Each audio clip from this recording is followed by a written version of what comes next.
Assalamualaikum warahmatullahi taala wabarakatuh. Sama sikit lah tuan, dalam setengah jam lebih sikit.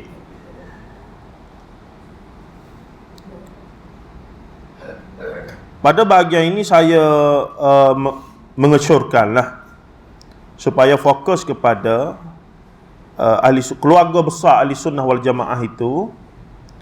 Kita suka tak suka, kita terpaksa lah dalam konteks semasa ni paling tidak fokus kepada isu-isu berkait dengan bid'ah yang jelas, dalal dan syirik, dan menanggap ia sebagai musuh bersama lah.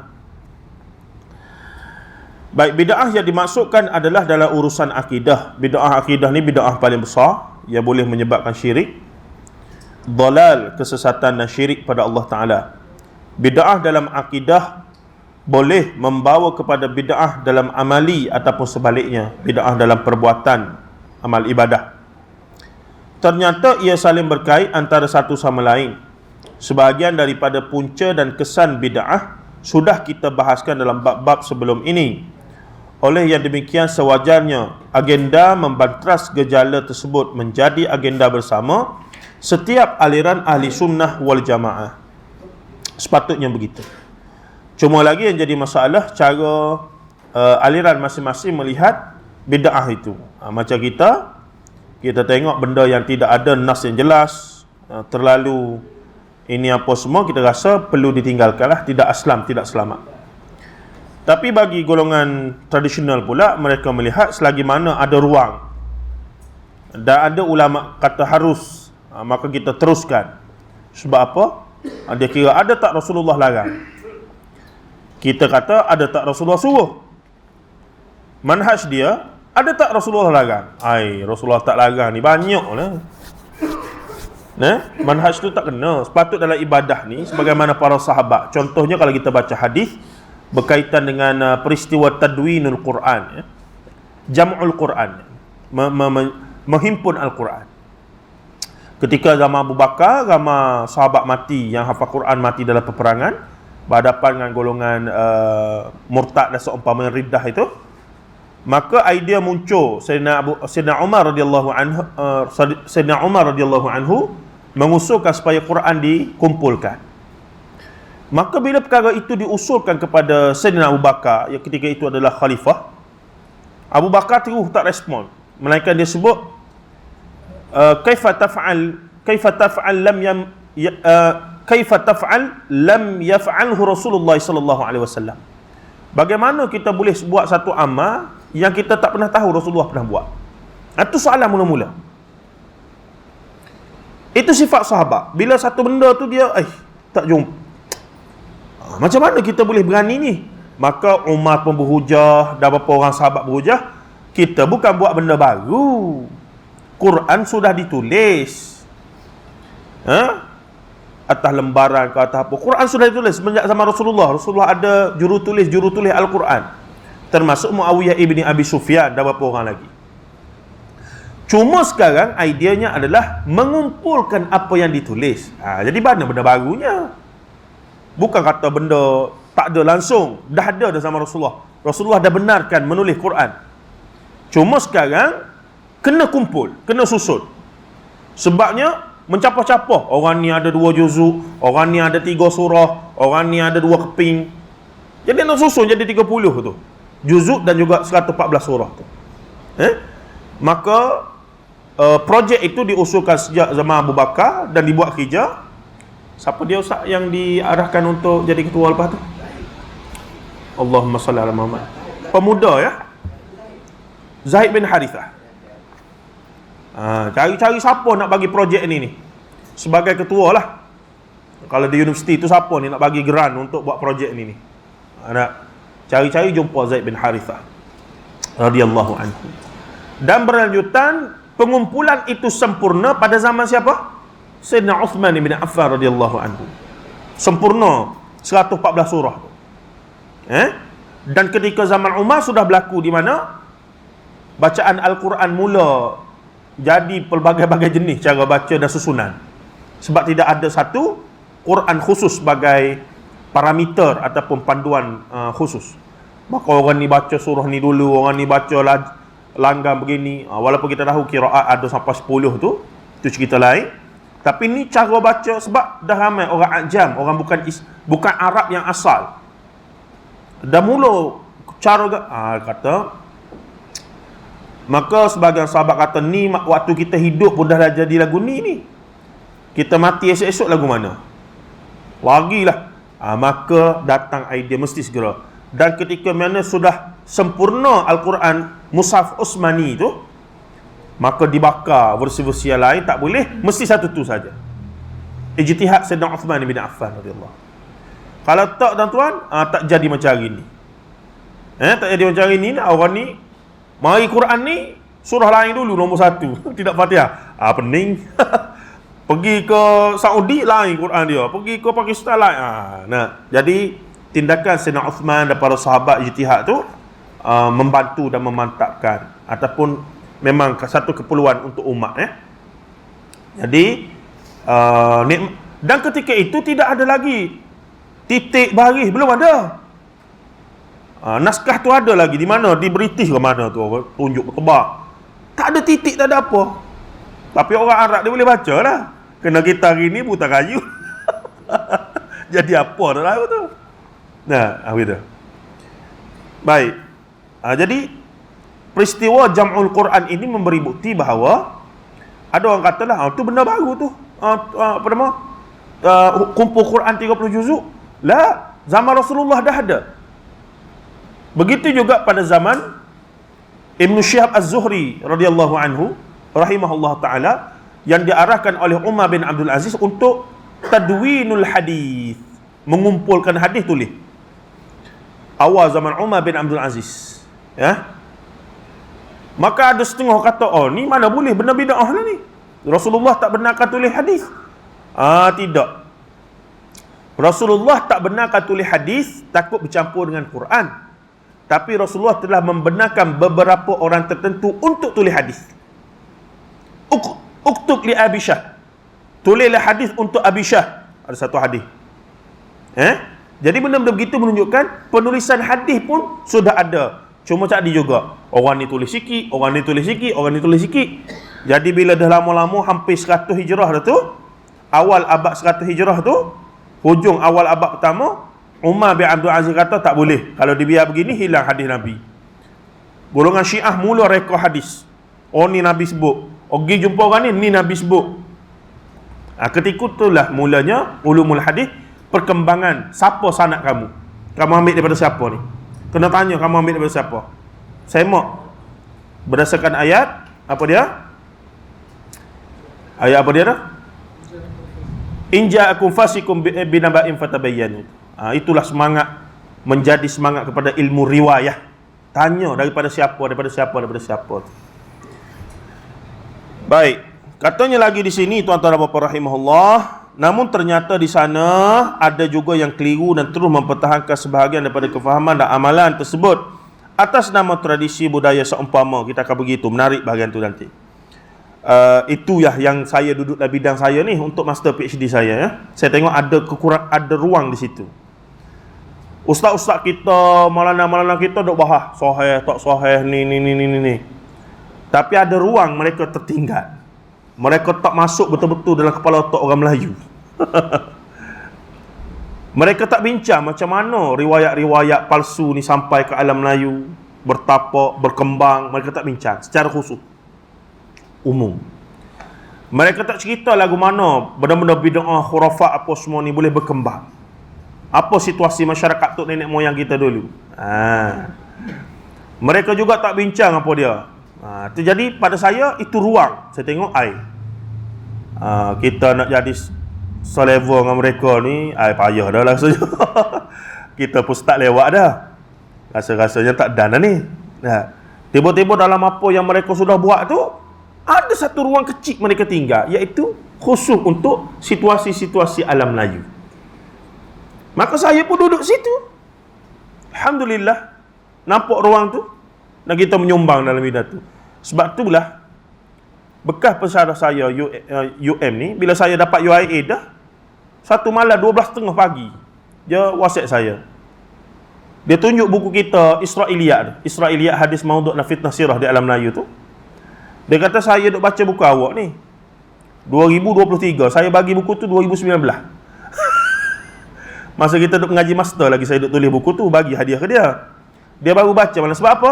Sebab dia duk tengok video seorang profesor UIA duk cerita pasal konturoh lah, pasal apa lah. Dia kata, dan ada ramai orang tanya dia, Prof, betul kan ni? Orang Melayu daripada keturunan konturoh apa semua ni? Ni profesor ni bahasa Arab ni. Kata bahasa Arab ni, reti bahasa, tak semestinya alim dalam bidang tu. Dia reti bahasa Arab, dia boleh baca. Tapi dia tidak tahu manhaj dalam berinteraksi dengan sumber itu. Metod, itu lain. Kalau kira kerana bahasa semata-mata orang tu jadi alim, saya sebut tadi dah, kira-kiranya orang Arab tak ada, orang kafir tuan-tuan, Islam belaka lah. Tuan-tuan pergi dengar padri Kristian duk baca dia punya tu, macam duk baca Quran tu. Elok-elok duk jadi Kristian Koptik. Jadi Yahudi semua. Anak katanya, tidak semestinya bila seorang tu alim bahasa, boleh bahasa Arab, maka dia alim, dia reti agama. Tak semestinya. Arab suruh baca Quran, tunggat balik keluar Allah. Kuliah tukar macam kita apa. Kalau dia tak mengaji khusus pula. Ada. Tetapi untuk seseorang jadi alim sungguh-sungguh dalam agama, nak dapat tidak mesti, la budda, nak dapat tidak mesti, iaitu menguasai bahasa Arab dengan baiklah. Segala hukum nahwu, syarah, balaghah apa semua tu, tu memang untuk jadi alim ulama. Kita ni apa dia? Tak ada apa. Penceramah boleh lah.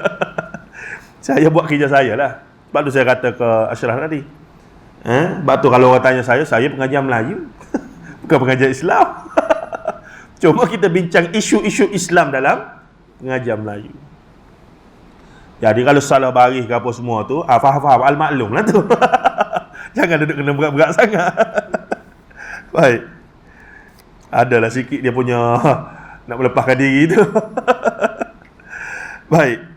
Tengok ni masuk bahagian saya ni. Ni menarik.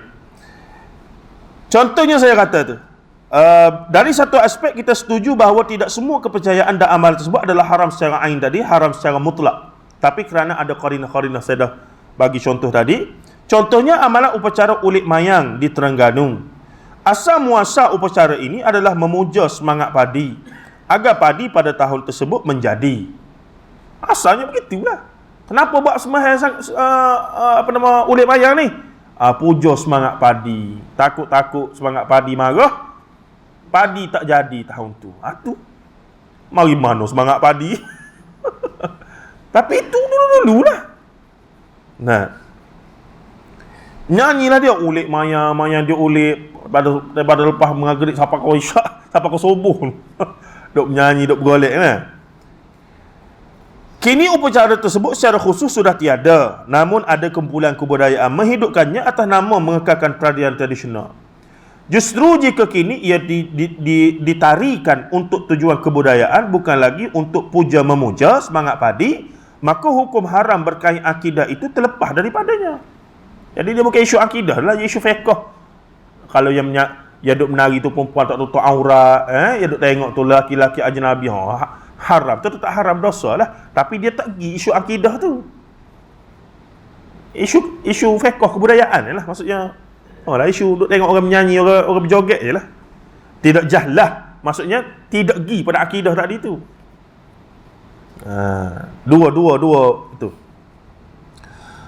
Makanya, namun jika tarian dibuat oleh penari wanita dengan pakaian tidak menutup aurat, maka hukum fiqh berkaitan aurat dan tarian itu masih wujud, sama ada bagi para penari dan para penontonnya. Wallahu a'lam. Menari berkembar saja. Macam kalau di belah-belah Jawa tu, tidak berkembar dah. Memang pakai baju separuh. Dia punya tarian-tarian dia tu. Begitu juga di Kelantan, di bawah pemerintahan almarhum Datuk Bentara Setia. Hari ni Tan Sri dah. Mati pun boleh Tan Sri juga. Tan Sri lah kan. Tuan Guru Haji Ni Abdul Aziz Nikmat, sebuah pengadilan am negeri Bilangan 4 tahun 2003, bertujuan menyelaraskan aktiviti kesenian dan kebudayaan sesuai dengan prinsip-prinsip syariat Islam. Garis panduan persembahan kebudayaan dalam kurungan hiburan negeri Kelantan yang diluluskan menyebut bukan pengharaman aktiviti kebudayaan berunsur pemujaan seperti menara, makyung, selampik, wayang kulit, termasuk tinju siam dan pelaga binatang. Manakala di Barat mestilah tidak melibatkan percampuran lelaki wanita serta tidak ada unsur lucah, melalai, maki hamu, syirik dan fitnah. Garis panduan. Nah, kini persembahan di Barat mula berubah wajah. Tiada lagi pemujaan buka panggung dan lirik-liriknya mula ditukar kepada lirik yang mempunyai nilai nasihat dan pendidikan, selain sindiran halus seakan satira dalam urusan seharian sosial masyarakat. Maka qarinah asal yang menyebabkan ia haram sudah terangkat, maka kini di Barat kembali dijadikan sebagai aktiviti kebudayaan yang aktif di Kelantan, bahkan seluruh Malaysia. Mizan ataupun timbangan yang tepat akan mengeluarkan kesimpulan yang terbaik sama ada untuk kita menerima atau menolak sesuatu urusan. Islam bukan agama yang anti seni budaya, tidak. Tapi ada dawabit. Ada dia punya. Contohnya kalau orang warak dia tak terlibat. Itu je. Nah. Kalau orang warak dia tak terlibat lah. Antara benda yang masih lagi menjadi pertembungan lah sama-sama asatizah. Setengah-setengah guru saya sendiri mengaji negara Arab, mengaji tempatan pergi ke Barat. Jadi sebahagian mereka agak terbuka dan seumpamanya. Dalam masalah tengok wayang, tak ada masalah. Dia kata, pergi dengan keluarga, pergi dengan isteri dia, pergi dengan anak-anak. Cerita pun cerita yang pilih-pilih lah, bukan semua cerita. Dia kata tak ada masalah. Dia pergi, aku anak beranak dia belakang pergi. Tapi dia pergi tu, dia tak pakai lah baju ustaz dia tu. Dia pakai baju biasa lah, t-shirt lah.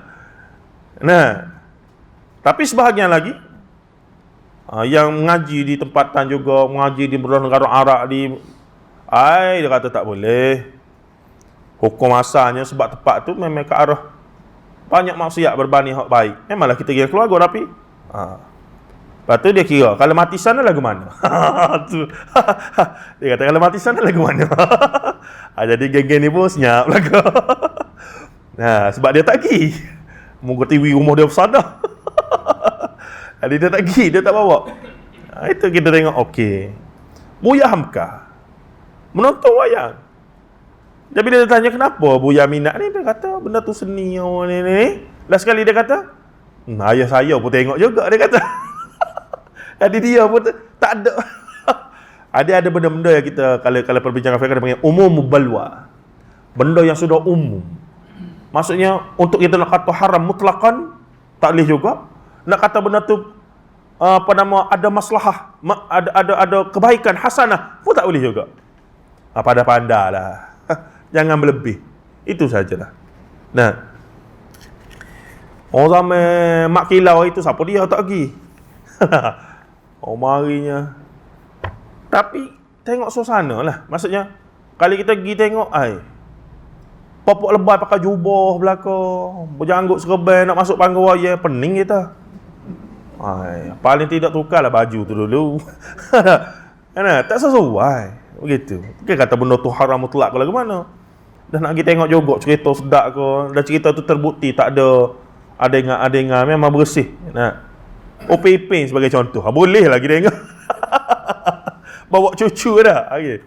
Tapi kita pergi dengan jubah kita. Tak sesuai lah. Begitu. Baik, kemudian. Apa yang saya maksudkan ialah setiap suatu isu yang mahu dirumuskan, hukum perlu dilihat secara begitu cermat, perspektif dan kedudukannya. Di samping menggunakan neraca timbangan yang betul untuk buat keputusan, sikap dan hukum, khususnya dalam hal-hal yang tidak mutlak halal dan haramnya. Di sinilah kita dambakan panduan dan bimbingan ulama Rabbani. Kita perlu lihat duduk letak isu terlebih dahulu. Dia panggil apa dia? Dia panggil istilahnya Allahumma salli ala istilah fiqh, istilah usul fiqh. Yakni mahalul niza'. Kedudukan isu itu sebenar apa? Bila mana kita tak setuju baca Yasin malam Jumaat, adakah kerana kita tak setuju baca Yasin tu? Bukan. Baca Yasin boleh pahala, tuan-tuan. Jangan duk kata tak boleh baca Yasin. Silap tu, kita pula silap. Oh, jangan baca Yasin, tak boleh. Jangan begitu. Yang tak bolehnya bila menganggap, beriktiqad baca Yasin malam Jumaat ada fadilat-fadilat khusus. Itu yang tak boleh. Mahalun nizak dia di situ. Jangan kita sebut tak boleh baca Yasin. Tak boleh gitu. Jangan. Bukan setakat Yasin, nak baca 114 surah pun baca 30 juzuk. Itu lagi afdal. Bukan hari Jumaat, malam Jumaat saja. Tengah hari Jumaat, petang Jumaat, malam Sabtu, malam Ahad, malam Isnin, baca Quran, dapat pahala lah. Apa masalahnya? Tetapi bila idafah, mengkhususkan, itu dipanggil bid'ah idafiyah tu. Mengkhususkan, baca Yasin malam Jumaat, pahala sekian-sekian. Ni masalah. Lepas tu kata Nabi suruh pula. Lagi berat. Lepas tu nak buat boleh ke? Umumnya baca Yasin, bacalah. Tapi bila mengkhususkan, idafah, menetapkan, dia jadi mana dalil awak? Mana dalil awak? Dia kata baca Yasin ni boleh pahala siap-siap, mana dalil? Jadi kita pun kena cermat bab ni. Jangan kita tak boleh. Tak boleh. Yalah, kenapa tak boleh? Tak boleh. Tak baik begitu. Orang nak setuju dengan kita pun payah. Kita kata bukan isu pada baca Yasin, tapi kita tanya balik, kenapa nak baca Yasin? Baca Yasin lah, semua orang baca. Tak boleh begitu. Mesti tahu. Yalah pahala. Pahala apa? Dia kata ada hadis sebut. Kalau dia sebut itu, ada hadis sebut baca Yasin malam Jumaat ni dapat pahala siap-siap. Kita kata mana hadis tu? Mari. Kalau betul ada hadis, mari sini. Baru next stages lah untuk kita bincang perkara tersebut. Baik, kita perlu lihat duduk letak isu itu terlebih dahulu. Ia isu akidah ataupun fiqh. Contohnya apa dia? Isu isbal. Melabuhkan ataupun melabuhkan pakaian di bawah lutut lah, isbal tu. Isu akidah ke isu fiqh? Kalau sahabat-sahabat kita yang ni mama neraka, bawah tu sebab hadis lain sebut siapa yang melabuhkan tu neraka umumnya. Maka tak boleh. Tak boleh. Dia tak sebut haram, dia kata tak boleh, kena atas. Tiba-tiba kita baca hadis lain, Abu Bakar jubah dia memang labuh lebih pada tu. Lagu mana? Rasulullah pun kata Abu Bakar lain. Isu melabuhkan bawah kepala lutut ni, larangannya adalah kerana simbolik, kerana zaman tu orang kaya ni dia sengaja labuhkan jubah dia untuk tunjuk dia ni kaya. Ada orang belakang duk bawa, dia punya hamba duk bawa. Jadi itu menunjukkan khuyala tukar kesombongan. Jadi isunya pada kesombongan. Bila Abu Bakar radhiyallahu anhu labuhkan pakaian kerana baju dia besar, kalau dia kuruh ke lagu mana, ada sebab kain dia, tapi bukan kerana kesombongan, maka Rasulullah kata Abu Bakar tidak ada masalah. Jadi qarinahnya bukan pada atas ke bawah kepala lutut lah, tumit tu. Jadi hari ni kalau kita pakai baju ni pun sombong, jatuh hukum tu. Maksudnya ada orang pakai t-shirt, bukan ding lah. jenama mahal, t-shirt je, tapi cara dia pakai tu,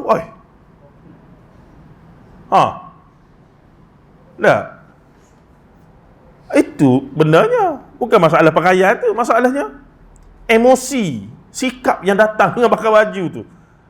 Tu asal hukumnya.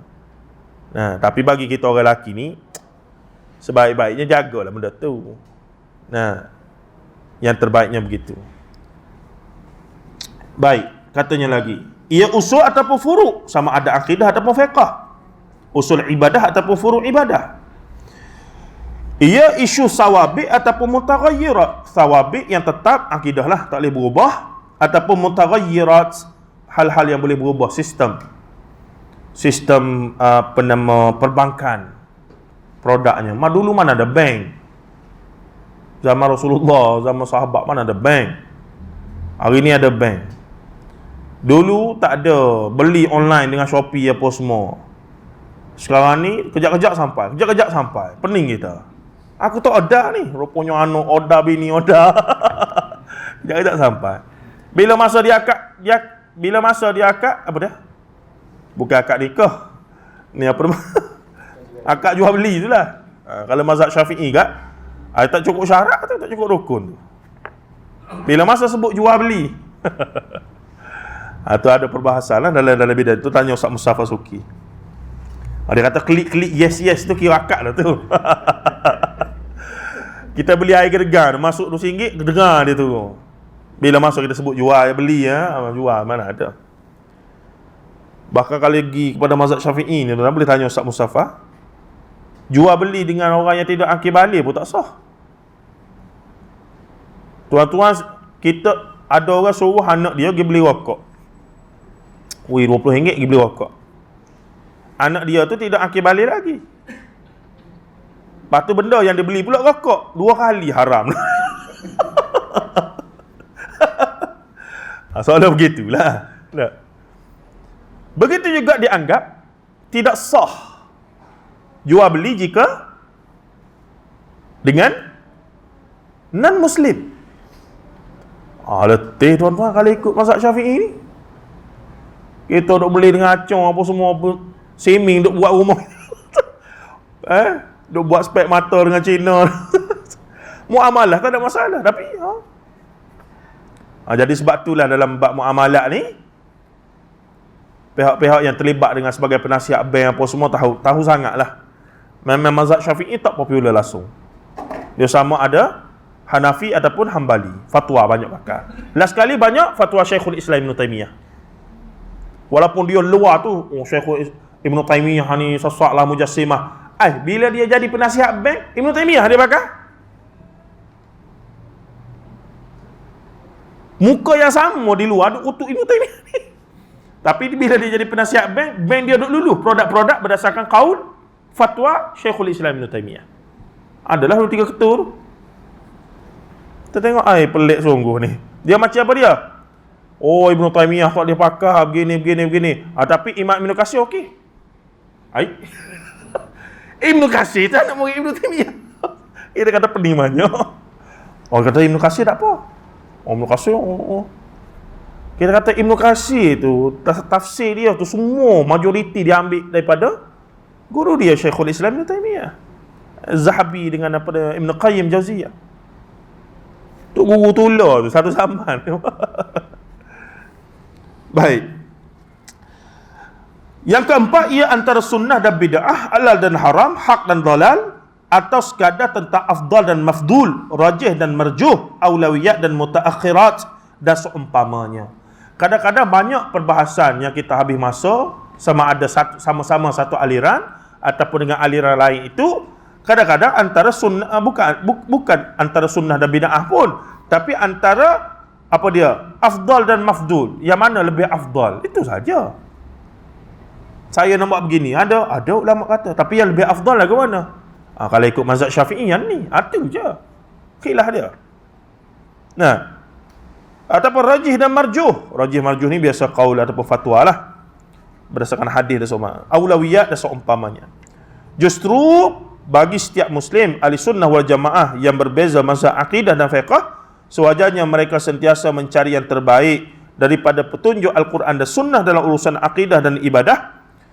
Mereka wajib bersama atas semua perkara usul dalam akidah dan ibadah.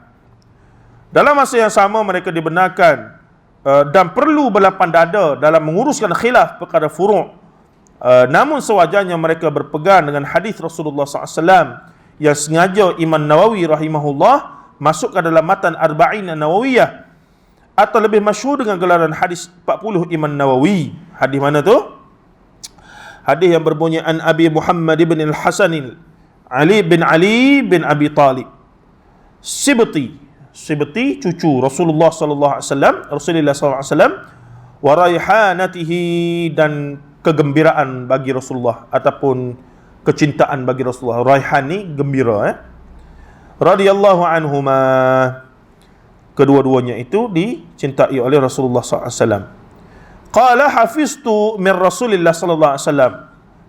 Hasan ni kata, aku telah hafal daripada tok aku ni Rasulullah sallallahu alaihi wasallam, hadis yang berbunyi da'ma yuribuka ila ma la yuribuk, yang bermaksud tinggalkan apa yang meragukan kamu kepada apa yang tidak meragukan kamu.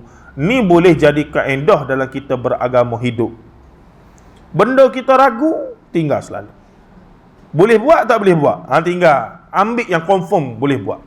Boleh pahala ke tak boleh ni kalau buat ni? Harus ke makruh ke berapa? Tinggal. Ambil yang benar-benar sunnah, yang sunnah hukum dia. Kejelah tu. Kenapa nak bermain-main di antara dua persoalan itu? Sedangkan yang jelas itu ada. Lagi bersuluh. Jadi buat pilihan yang terbaik. Kita boleh buat pilihan yang terbaik. Hadis tadi riwayat Tirmizi, dan berkata Imam Tirmizi hadis ini sahih. Sekali lagi saya katakan, sewajarnya kita bersatu dan tegas atas isu-isu bersabit usul akidah dan agree to disagree atas urusan furuk, sama ada dalam urusan akidah, apatah lagi dalam urusan fiqh, ibadah dan muamalah. Tapi dalam bab fiqh ni cengeng bukan main lah. Allah keluar butir mata. Dalam bab akidah, kawan tu jelas-jelas mengarut sakan. Duk buat ariho lah apa lah. Buat ni apa dia panggil? Singgah sana. Dia duduk atas singgah sana tu. Sikit lagi tu keturunan Raja Dewa dah dia tu. Tiba-tiba istihari Raja Dewa dah tu. Raja Dewa Sayat Labuh. Keturunan Bunia mana? Dia mari. Dia kata semalam mepi mari ni. Tak segar dah tuan. Dia pergi kepada tak segar dah tu. Tak segar ni apa dia? Tak segar dah. Baik. Kemudian katanya lagi, justru kita perlu bersungguh-sungguh menjelaskan kepada umat Islam tentang ancaman-ancaman yang sejati terhadap akidah Islam yang terus-menerus wujud dan sentiasa berevolusi sepanjang zaman. Ancaman ini sama ada datang dari luar agama Islam atau dari dalam Islam sendiri. Tidak dapat dinafikan bahawa ia sangat mengelirukan umat Islam sepanjang zaman. Saya dalam rangka nak tulis buku khas untuk Profesor Dr.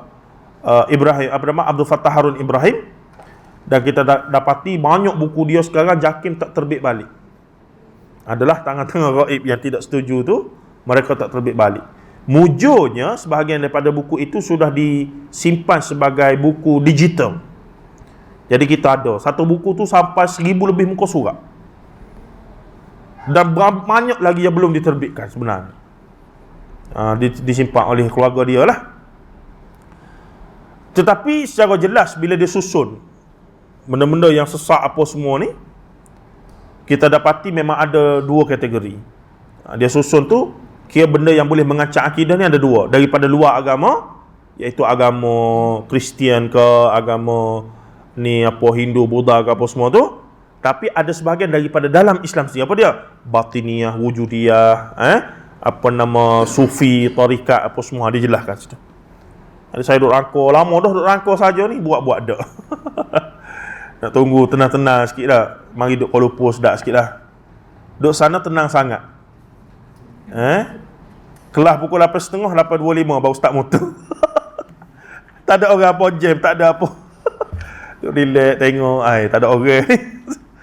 Nah, masalah juga tenang sangat ni, dia jadi tak produktif. Jadi duduk terpenuh khabar-khabar pukul 5. Tengok luar, tak ada orang ni, ke mana ni? Sebab kita tak risau, tak jam, tak apa. Baik, akhir sekali di sini, kita berhenti sinilah. Ada yang mengatakan ancaman akidah terhadap umat Islam sentiasa berubah berdasarkan zaman, dan mereka mengatakan ancaman ajaran yang menyeleweng dahulu, yakni pada zaman awal Islam, sudah tidak ada kini. Kita katakan mereka salah. Yang sebenarnya semua fikrah sesat bermula dari zaman selepas Rasulullah SAW wafat, hinggalah saat ini, malah hingga hari kiamat masih hidup sedang berkumpul pada zaman kita ini. Cuma sebahagiannya dalam bentuk fikrah, sekalipun bukan dalam bentuk jamaah yang khusus. Sebutlah apa? Jabariyah, Qadariyah, Murji'ah, Mu'tazilah, apa dia lagi? Khawarij. Semua ada lagi ni. Pemikiran-pemikiran ni ada. Cuma jemaah khusus, ada ketua nama sekian-sekian, tu tak ada. Tapi adalah IC apa semua tu pula.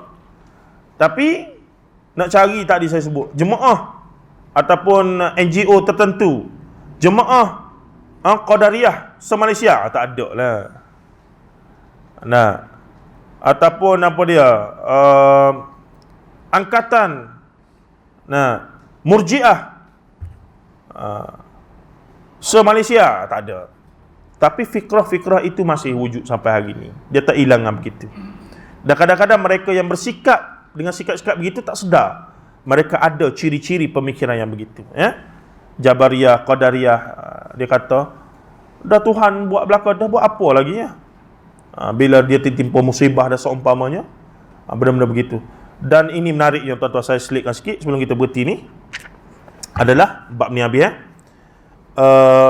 Bila cerita Palestin ni muncul, semoga Allah Ta'ala mudahkan urusan saudara se-Islam kita di sana dalam apa jua keadaan mereka. Tapi sedikit sebanyak kita kena cemburu ya. Mereka ni dalam keadaan yang bila-bila masa boleh syahid. Duk tidur, duk bang, mari habis. Sedar-sedar duduklah syurga, insya-Allah, gitulah. Semoga begitu. Dan dalam keadaan itu mereka ada hak itu. Negara mereka diceroboh, mereka berjuang untuk jaga negara. Hadis-hadis jelas sebut perkara tersebut. Isu sokong Hamas tak sokong Hamas tu cerita lain. Isu sekarang adalah manusia yang namanya rakyat Palestin, Arab, yang Islam, yang Kristian, yang Yahudi dibom oleh Zionis. Itu cerita dia. Ya. Jadi semenjak berlakunya kes ini, ramai di barat sana atas dasar nak buat konten TikTok lah apa semua ni, mula duduk baca Quran balik apa semua. Sebab mereka pelik lah. Tengok video bila orang bawa anak mati, Allahu Akbar, Subhanallah, Subhanallah wa ni'mal wakil, ni'mal mala wa ni'mal nasir. Pelik mereka. Macam mana jadi tak meraung-raung, tak meracau. Meraung-raung pun maksudnya menyebut, tetap memuji Allah. Allahu Akbar, Subhanallah. Dah seumpamanya. Jadi mereka pelik. Mereka letak kalau kena ke dia ni, kira caci maki lah. Nah, kira maksudnya mencaci maki Tuhan lah. Kenapa Tuhan buat lagu ni? Dan akhirnya berkesimpulan Tuhan ni tak ada lah sebenarnya. Sebenarnya Tuhan ni tak ada. Kalau Tuhan ada, mesti dia tak buat zalimah. Tapi tidak berlaku pada orang Palestin, video-video itu. Dan akhirnya secara mendadak, dalam keadaan mereka dah mati sampai 9,000, 10,000 hari ni, saya yakin dengan izin Allah, yang masuk Islam di barat lebih pada tu lagi. Ni dengan gelombang baru ni. Baca Quran literal ya, bukan baca macam tafsir syarah macam kita ni. Tadabbur dah. Baca Quran. Tengok. Dia cerita pasal embryologi. Minan nutfah alaqah mudghah, dan dia tak baca bahasa Arab, dia baca terjemahan. Ini fakta saintifik. 1400 tahun dulu, takkan ada orang boleh bagi tahu duduk dengan padang pasir. Ini luar biasa. Ini lain macam ni. Belek pula.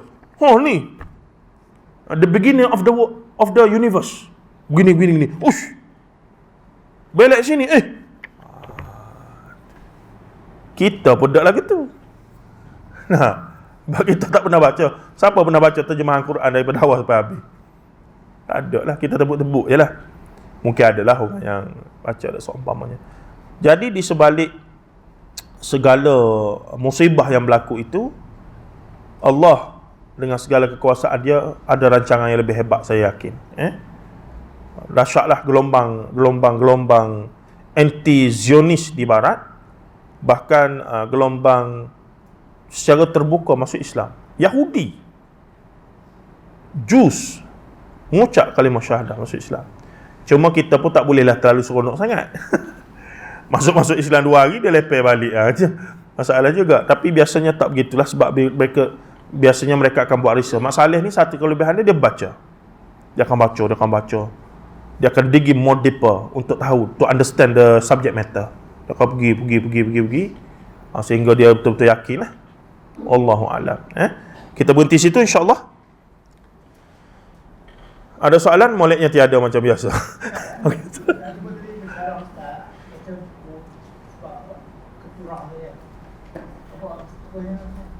Ya? Qaturah. Baik, dalam Bidayah wan Nihayah Ibnu Katsir memang sebut gitu. Nama Qaturah ni tiba-tiba keluar bahawa ia salah seorang isteri kepada Nabi Ibrahim selain daripada Sarah dan juga Hajar. Sebahagian ulama menyatakan ia adalah Israiliyat, bukanlah fakta yang disahkan oleh Quran dan hadis, tak ada. Jadi kira-kira. Dan benda tu ada dalam Bible, Alkitab yang menyebutkan. Dan sebahagian lagi berpendapat sebenarnya Qaturah tu adalah Hajar. Orang sama saja, nama berbeza. Tiba-tiba mari Melayu jadi keturunan Qaturah ni mari mana? Kita ni terlalu terikut dengan kaedah penghikayatan dulu. Raja-raja Melayu ni daripada keturunan Iskandar Zulkarnain, daripada Gunung Mahameru. Gunung Mahameru ni Hindu punya dalam kitab mereka tu, Mahabharata Ramayana mereka tu. Ini masalahnya bila fakta sejarah bercampur dengan apa sama ni. Raja-raja dulu dia nak tunjuk kehebatan mereka tu, mereka menciptalah benda-benda lagu tu. Nak kata keturunan mereka mulia, padahal lanu je belaka dulu tu. Kalau tak lanu tak jadi raja. Dia kena orang jahat baru boleh jadi raja berkuasa.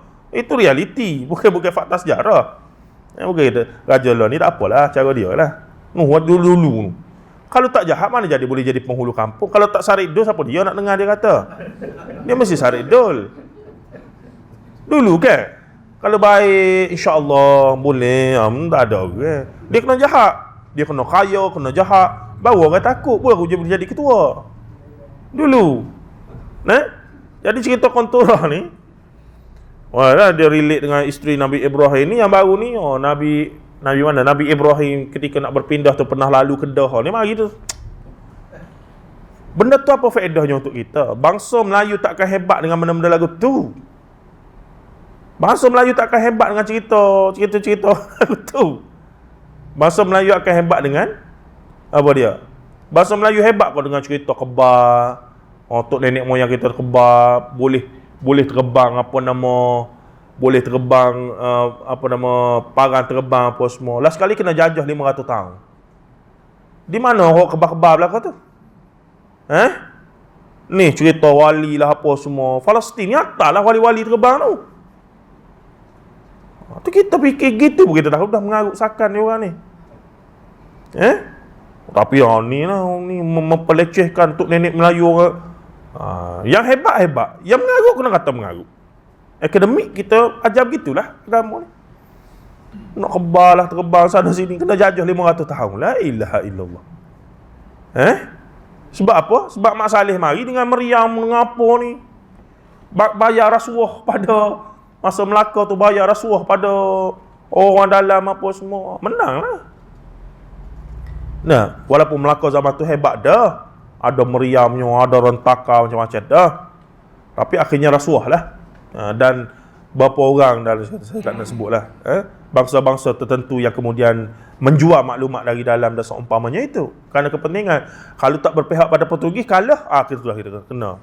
Kita bisnes banyak ni, nak jaga bisnes lagu mana? Baik kita gitu tunjuk menyokong dengan memberi maklumat, memberi ruang dan seumpamanya. Itu berlaku.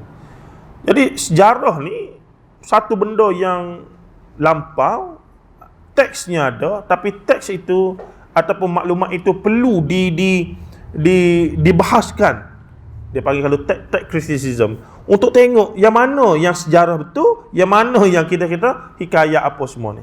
Masalah orang kita ni, dia baca hikayat tu macam sejarah tu betul-betul hikayat tu. Itu jadi masalah tu.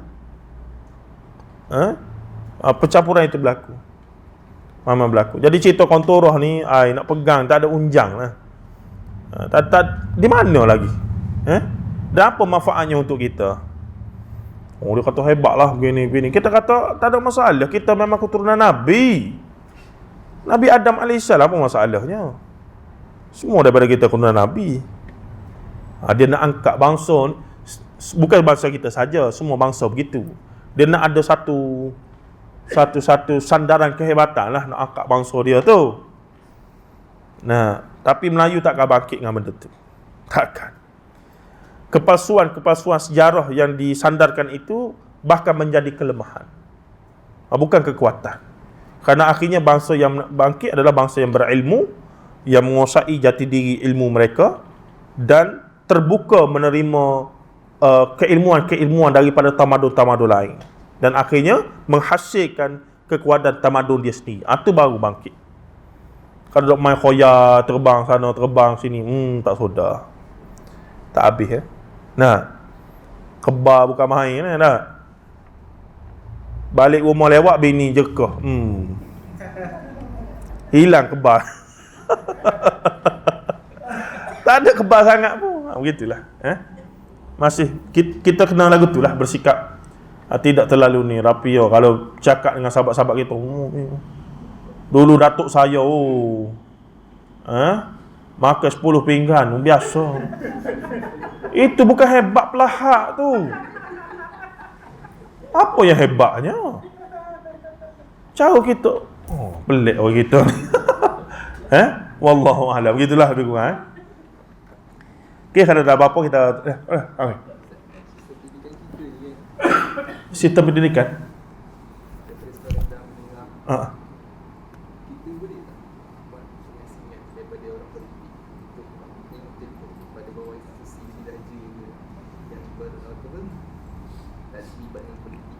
Berat soalan tu.